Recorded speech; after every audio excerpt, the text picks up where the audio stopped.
nun, Gina. Di mo lang pinag-isipan. Aray. No offense, Estong. Hindi pa ako ready makipagrelasyon. After ba naman akong lokohin ng ex kong gunggong?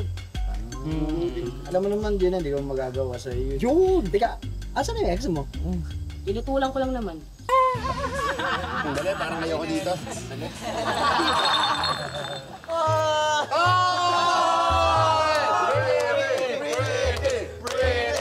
Eto ang tanong, Pretty. Jojowain o totropahin mo si Oka? Bakit naman kasi ako? Ikaw eh, alam mo naman kami. Tumuro sa'yo.